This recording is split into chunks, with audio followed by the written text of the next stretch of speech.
ایک شاندار تخت، ایک قیمتی لباس اور اس تخت پہ بیٹھا ہندوستان کا آخری شہنشاہ۔ یہ وقار حقیقت تھا، یہ صرف ایک پردہ۔ لگتا نہیں ہے جی میرا اجڑے دیار میں، یہ اس بادشاہ کے الفاظ ہیں جس کی کہانی آج ہم شروع کرنے جا رہے ہیں۔ ہماری سیریز آخری تیموری میں آپ کا استقبال ہے۔ دوستو، یہ کہانی صرف سنی سنائی باتوں پر نہیں بلکہ رئیس احمد جعفری ندوی صاحب کی 1955 میں شائع ہونے والی یہ 11 صفحات پر مشتمل نایاب اور مستند کتاب ہے۔ اس تحقیقی کتاب کو استعمال کرنے کا مقصد صرف یہ ہے کہ ہم ظفر کی کہانی کو ان کے سیاسی پس منظر کے آئینے میں دیکھیں۔ ہمارا پہلا چیپٹر یہ سوال پوچھتا ہے کہ انگریز کیسے آئے؟ جعفری صاحب بتاتے ہیں کہ وہ بادشاہ نہیں بلکہ تاجر بن کر آئے اور یہاں کے انتشار کا فائدہ اٹھایا۔ جب مغل کمزور ہوئے تو انگریزوں نے مقامی طاقتوں مراٹھے، جٹ، روہیلے کی لڑائی کو اپنے حق میں استعمال کیا۔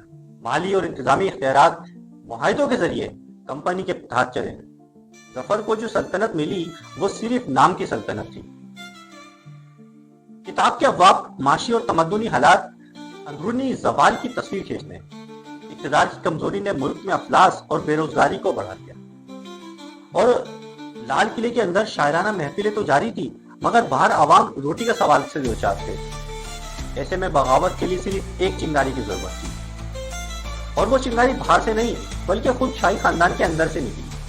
اگلے چیپٹر کا نام ہے فاقہ مت شہزادوں میں انتشار۔ انگریزوں کے تنخواہیں کم کرنے کی وجہ سے شہزادے بھوک اور ناراضگی کا شکار تھے۔ وہ آپس میں لڑتے، بازاروں سے قرض لیتے اور بادشاہ کے حکم کا مذاق اڑاتے۔ ظفر کی بے بسی پر ان کا ایک شعر مہر ثبت لگاتا ہے کہ کہے بغیر ہی کوئی بھی مرتا ہے یہ ظفر، مگر کوئی تو ہو جو مرے اس کی جان پر۔ تو یہ قسط واضح کرتی ہے ظفر کو ایک ایسا گھر ملا جو باہر سے انگریزوں نے اور اندر سے خود خاندان نے تباہ کر رکھا تھا۔ اگلی ایپیسوڈ میں ہم دیکھیں گے کہ ظفر کو ان حالات میں بادشاہت کیسے ملی، اور کتاب کے اگلے چیپٹر بہادر شاہ سے ان کی شخصی زندگی اور شاعری کا مطالعہ کریں۔ یہ ٹوٹی ہوئی سلطنت کا تاج انہوں نے آخر کیوں کر قبول کیا؟ جاننے کے لیے اگلی کی ضرور دیکھیں۔ بک ٹیوب کو سبسکرائب کریں تاکہ ہماری آنے والی اگلی ویڈیو سب سے پہلے آپ تک پہنچے۔ ویڈیو دیکھنے کا شکریہ۔ اللہ حافظ۔